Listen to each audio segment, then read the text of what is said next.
Good morning, students, and welcome to your weekly walkthrough. As always, you can find the links to the class meeting on your Schoology page, as well as on the right side of your screen in the upcoming section. If you open up the item, you'll notice that the link is right inside.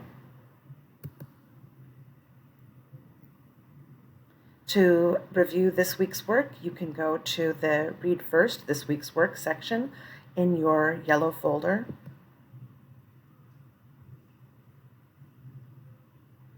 And there you'll see the work that's due before class, and you'll see what we'll be doing during class, and then what we'll be doing in the afternoon class.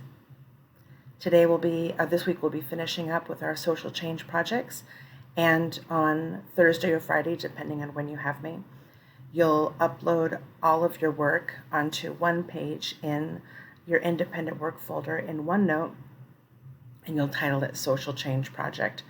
And then on Thursday and Friday, we'll also work on the reflection from that project and also the grading of that project. On Monday or Tuesday, we'll be looking at opening adjective and opening adverb phrases.